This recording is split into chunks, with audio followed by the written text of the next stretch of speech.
In every great event, there's always a secret they never told you. Hidden behind old maps, silent wars, and forgotten names. The truth is buried, waiting to be revealed. History isn't always what you were taught. Many secrets were hidden, erased, or rewritten. Behind every page, there's a truth waiting to be uncovered. Listen carefully. Welcome to Confidential Facts. Here, hidden history is revealed.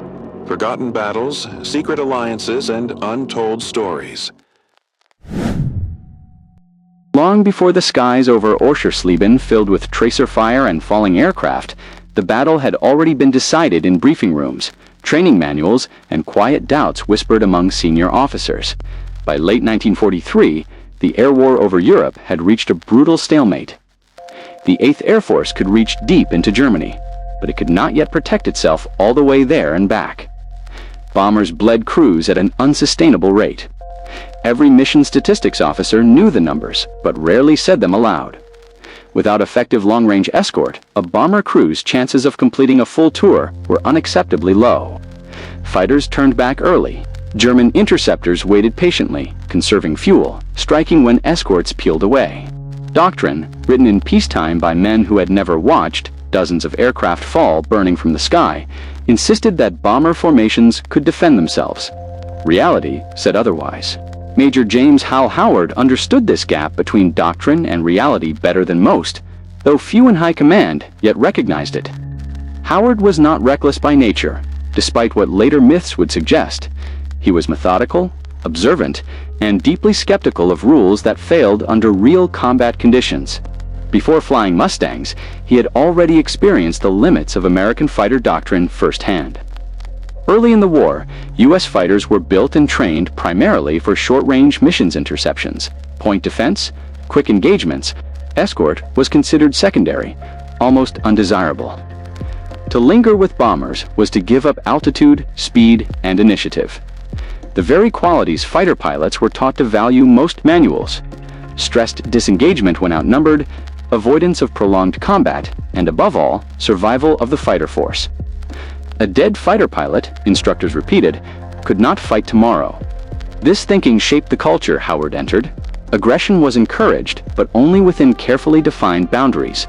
A pilot was expected to attack when conditions favored him, withdraw when they did not, and never allow himself to be drawn into a losing engagement. 2-to-1 odds were already considered dangerous. Anything beyond that was labeled foolish, even suicidal. These rules were not cowardice. They were born from bitter experience in earlier conflicts. Yet they carried an assumption that no longer matched the evolving air war. That fighters existed primarily to fight other fighters, not to shield bombers at all costs. The P-51 Mustang arrived as an answer to a question the doctrine had not yet fully accepted, with its laminar flow wing and, more importantly, the British-designed Merlin engine. The Mustang could do what no American fighter had done before: fly far, fast, and high enough to stay with bombers all the way to central Germany and back. On paper, it was revolutionary. In practice, many senior officers were unconvinced. The early P-51B models had teething problems. Fuel management was unforgiving. The cockpit visibility was criticized. Its light construction, optimized for speed and range, made some commanders uneasy. They worried that the Mustang traded durability for performance, that it would not survive sustained combat deep over enemy territory. Privately, some dismissed it as an aircraft that encouraged pilots to push too far to chase kills instead of protecting bombers. The word suicidal circulated not officially, never in writing, but often enough to matter. Howard's unit, the 354th Fighter Group, carried another burden. They were pioneers. They were the first group to take Mustangs into sustained combat operations with the 8th Air Force. Success would validate the aircraft and the escort concept. Failure would reinforce every conservative instinct in fighter command. What is rarely discussed is how much pressure this placed on pilots like Howard.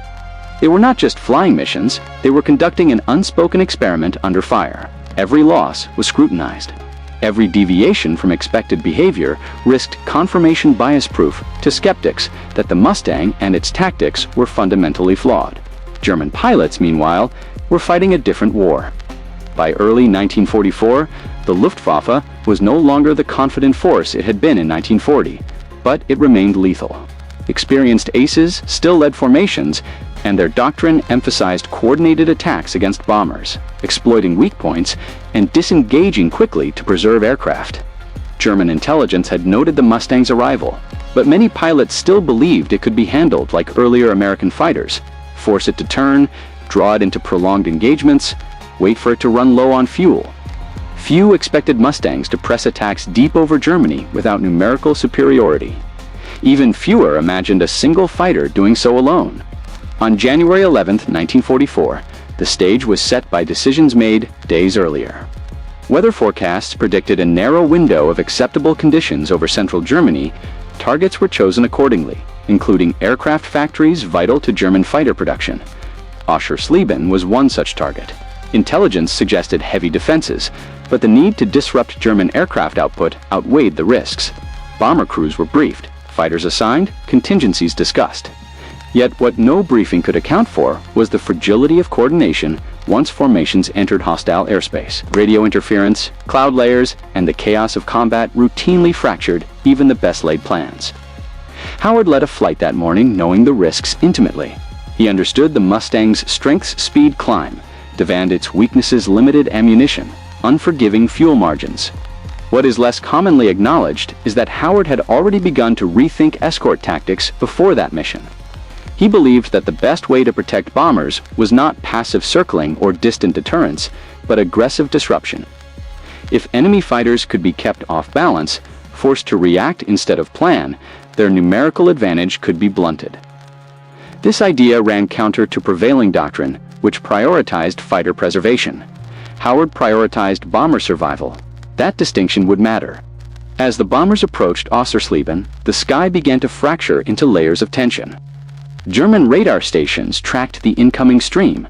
Luftwaffe units were scrambled. Fighters climbed to intercept, conserving fuel, positioning themselves above and ahead of the bomber formations.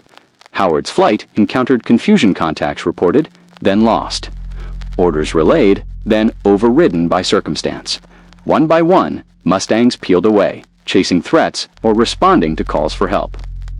Within minutes, Howard realized what every escort leader feared. Cohesion was gone.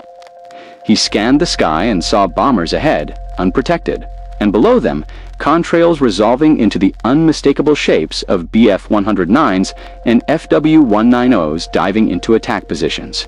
He was alone. This is where many later retellings simplify the story into inevitability, as if Howard had no choice. In truth, he had several land, every one, except the one he chose, aligned with doctrine. He could have turned back to rejoin friendly fighters. He could have made a single high-speed pass and disengaged. He could have radioed a warning and conserved his aircraft for later engagements. No one would have faulted him. In fact, some would have praised his restraint. What weighed on him instead were the bombers below, slow, predictable, filled with men who could not maneuver or run. He knew what happened to unescorted bombers. He had seen it. Everyone in the 8th Air Force had. What Howard understood, what few manuals acknowledged, was that doctrine assumes. Rational opponents following predictable patterns, combat rarely obliges. German pilots expected escorts to behave defensively when outnumbered. They expected Mustangs to avoid prolonged engagement. That expectation itself was a vulnerability. Howard saw an opening not in numbers, but in psychology. If he could convince the attackers that something was wrong, that resistance was fiercer than expected, he might buy time. Time for bombers to tighten formation. Time for stragglers to survive. Time for escorts to return. As the German fighters rolled in, Howard tightened his grip on the controls and made a decision that, on paper, should have ended his life. He did not wait. He did not retreat. He pushed the Mustang forward, trading altitude for speed, and aimed directly into the heart of the attack. At that moment, every assumption about aircraft, doctrine, and survival was about to be tested in the most unforgiving laboratory imaginable. And the sky over Oschersleben was about to change.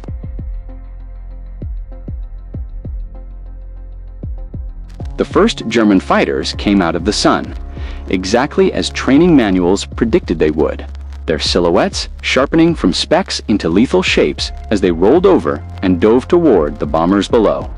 But what no manual predicted was how quickly order dissolved once expectation was violated.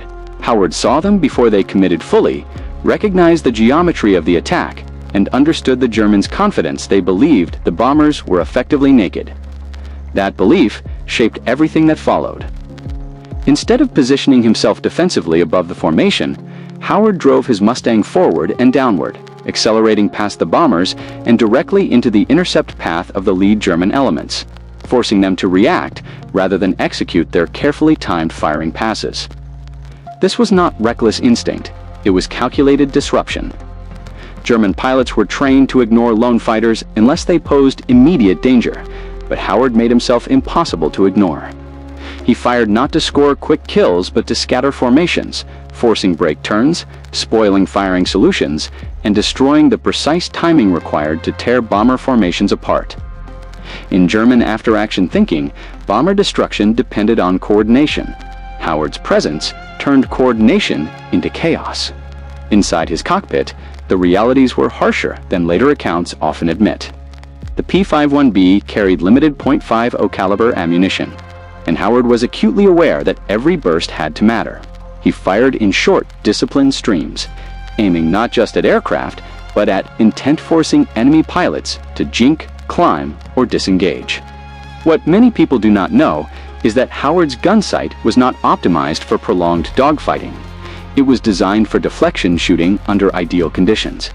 In the swirling chaos above Oschersleben, those conditions rarely existed. Smoke, glare, and contrails interfered with depth perception. Each firing pass risked collision as much as counterattack. Yet Howard pressed in again and again, using speed as both weapon and shield, diving through enemy formations, then climbing steeply back into altitude before German fighters could coordinate pursuit. On the German side, confusion spread rapidly. Luftwaffe pilots expected escort fighters to break off once separated from their flights.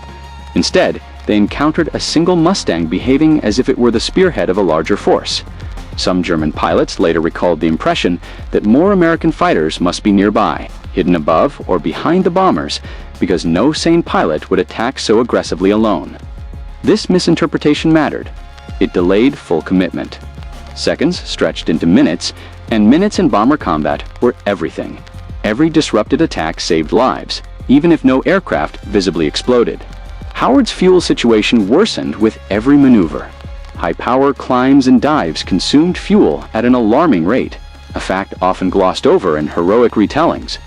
Mustang pilots normally managed fuel conservatively during escort missions, knowing that running dry over Germany meant capture or death. Howard consciously traded that margin for time. What is rarely discussed is that he had already passed the point where disengagement guaranteed safety. Turning back now would leave him low, slow, and vulnerable. The only path left was forward continuous aggression that denied the enemy clean shots. In this way, the battle became self-reinforcing. Attack to survive, survive to attack again. German fighters adapted quickly. Individual pilots began attempting head-on passes against Howard, exploiting the closing speeds that made .50 caliber fire difficult to judge. These were among the most dangerous moments. Head-on attacks offered little room for error. A fraction of a second determined life or death. Howard met them without flinching, firing late, braking hard, trusting the Mustang's responsiveness. Each successful evasion emboldened him while increasing German frustration. The attackers had planned an execution. Instead, they found themselves in a duel with a phantom opponent who refused to behave correctly. Below them, bomber crews watched the fight unfold with a mixture of disbelief and gratitude. Waist gunners tracked the lone Mustang streaking through enemy formations, some assuming he was doomed, others convinced they were witnessing something unprecedented. What bomber crews could not see was how close Howard came repeatedly to being hit. Cannon shells tore past his wings. Tracers stitched the air around his canopy. One mistake, one misjudged angle, would have ended the fight instantly. Yet the Mustang held together, its light frame absorbing stress that critics had warned would tear it apart. As the engagement stretched on, Howard noticed something subtle but decisive. German attacks were losing coherence. Instead of coordinated dives, fighters came in singly or in pairs, reacting rather than planning. This was the tipping point. Doctrine said numbers should overwhelm. Reality showed that disrupted intent could neutralize numbers. Howard capitalized, positioning himself between attackers and bombers, forcing every German pilot to deal with him before reaching their true target. He was not winning in the conventional sense. He was not annihilating the enemy, but he was winning where it mattered most. Time blurred. Ammunition dwindled. Fuel gauges crept toward dangerous territory, yet the bombers held formation and continued toward their target. That, more than any kill count, marked success. What no one yet realized was that this single engagement was already being written into the subconscious of both forces. German pilots would remember the unexpected resistance. American bomber crews would remember that escorts could, under the right conditions, make the difference between slaughter and survival. Howard did not know how long he could continue. He did not know whether help would arrive. He only knew that stopping now would mean immediate disaster below. And so he pressed on, deeper into the fight, as the sky filled with smoke, falling aircraft, and the accumulating weight of a decision that could not be undone. If you're wondering how long one pilot could possibly sustain this hand, what finally broke the German assaulture asking the right questions, because the most dangerous part of the battle was still ahead.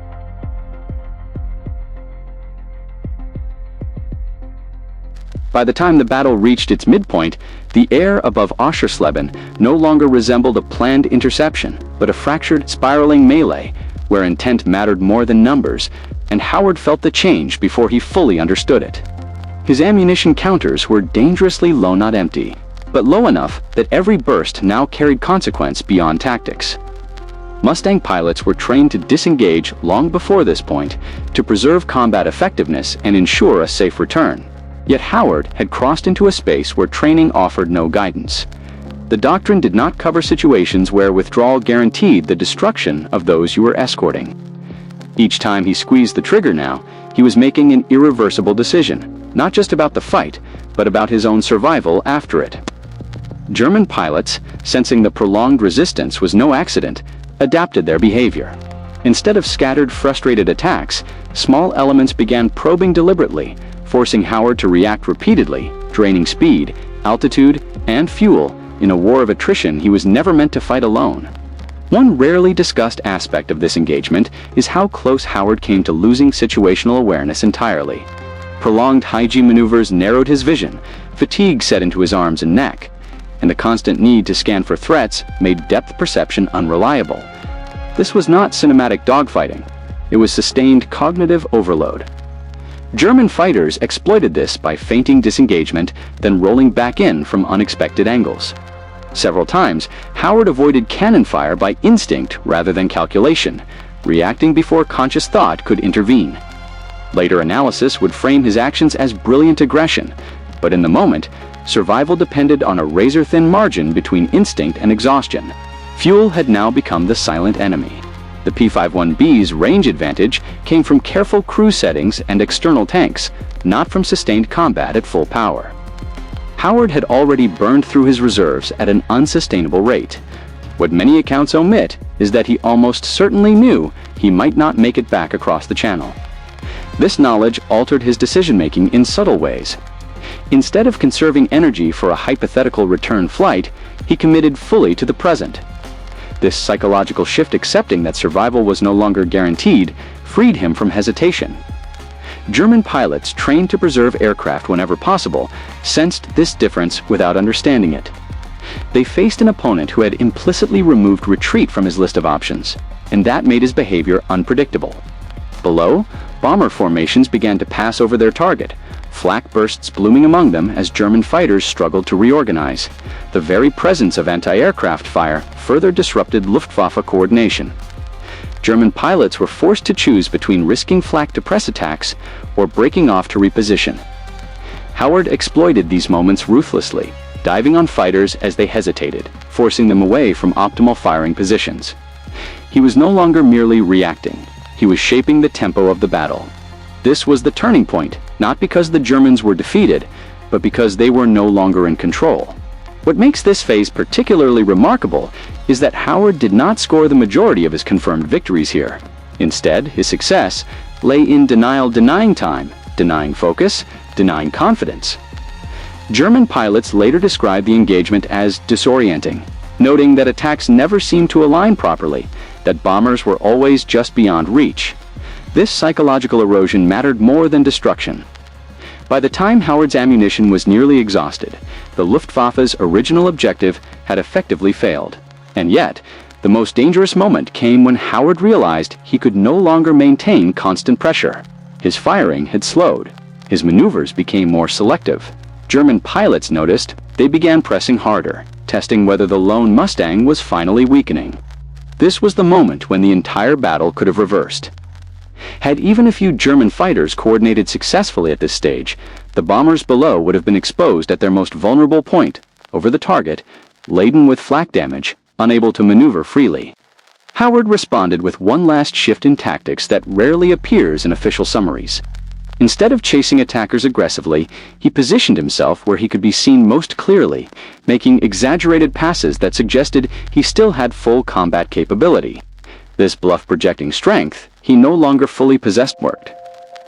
German pilots hesitated, uncertain whether committing would finally expose them to unseen escorts. Uncertainty, once introduced, is difficult to remove in combat.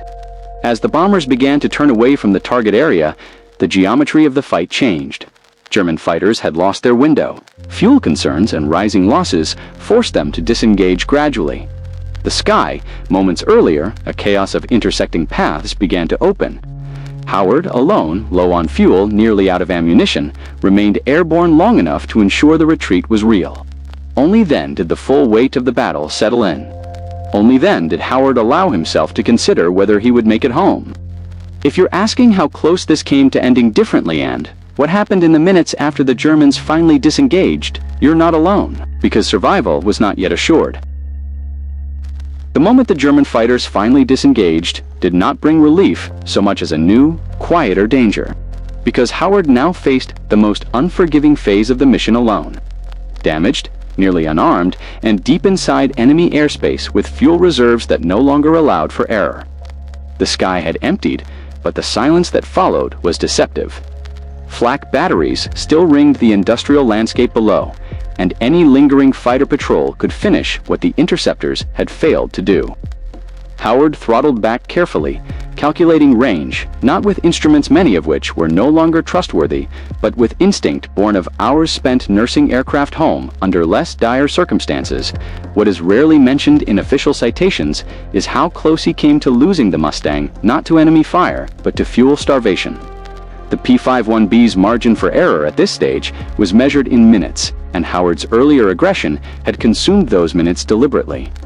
He was now committed to a narrow corridor of survival, where altitude, power, and distance had to align perfectly.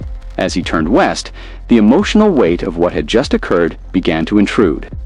Combat adrenaline faded, replaced by a sudden awareness of physical exhaustion and damage assessment. The aircraft bore scars, minor structural hits, stress on control surfaces, but nothing catastrophic. That absence itself felt unreal. Many pilots later described this phase as the most dangerous psychologically. When the mind attempts to process survival before safety is assured, Howard forced himself to stay focused, scanning relentlessly, resisting the temptation to relax. He knew too many pilots who had survived the fight only to be lost on the way home. Behind him, the bombers continued their withdrawal, battered but intact. Losses were far lower than expected for such a deep penetration without full escort coverage. This fact would later become central to the story, but at the time, it was not yet understood. Bomber crews, still shaken, began reporting what they had seen. A single Mustang repeatedly diving into German formations, breaking attacks that should have succeeded. These accounts traveled faster than official channels, spreading through mess halls and briefing rooms before intelligence officers could shape them into reports. When Howard finally crossed back into friendly airspace, there was no dramatic announcement, no immediate recognition. He landed quietly, shut down the engine, and climbed out of the cockpit like any pilot returning from a hard mission. What followed was not celebration, but disbelief. Ground crews stared at the aircraft, expecting to find evidence that explained survival hidden reinforcements, improbable luck. They found none. Intelligence officers debriefed Howard carefully, probing for exaggeration, misunderstanding, or coincidence. 30 enemy fighters alone sounded like the kind of claim pilots were warned never to make, and yet corroboration began to accumulate from multiple independent sources: bomber crews, radar plots, radio logs, even fragmented German reports intercepted later. What unsettled senior officers was not simply that Howard had survived, but that he had succeeded by violating Doctrine and that the violation had worked. This created a problem. Doctrine exists to standardize behavior across thousands of pilots, not to celebrate exceptional individuals. Howard's actions could not be easily replicated, yet they could not be ignored. Quiet discussions began within the 8th Air Force about escort tactics, aggression thresholds, and the role of initiative. The Mustang was no longer just a long-range escort. It was something else entirely, a platform that rewarded controlled audacity.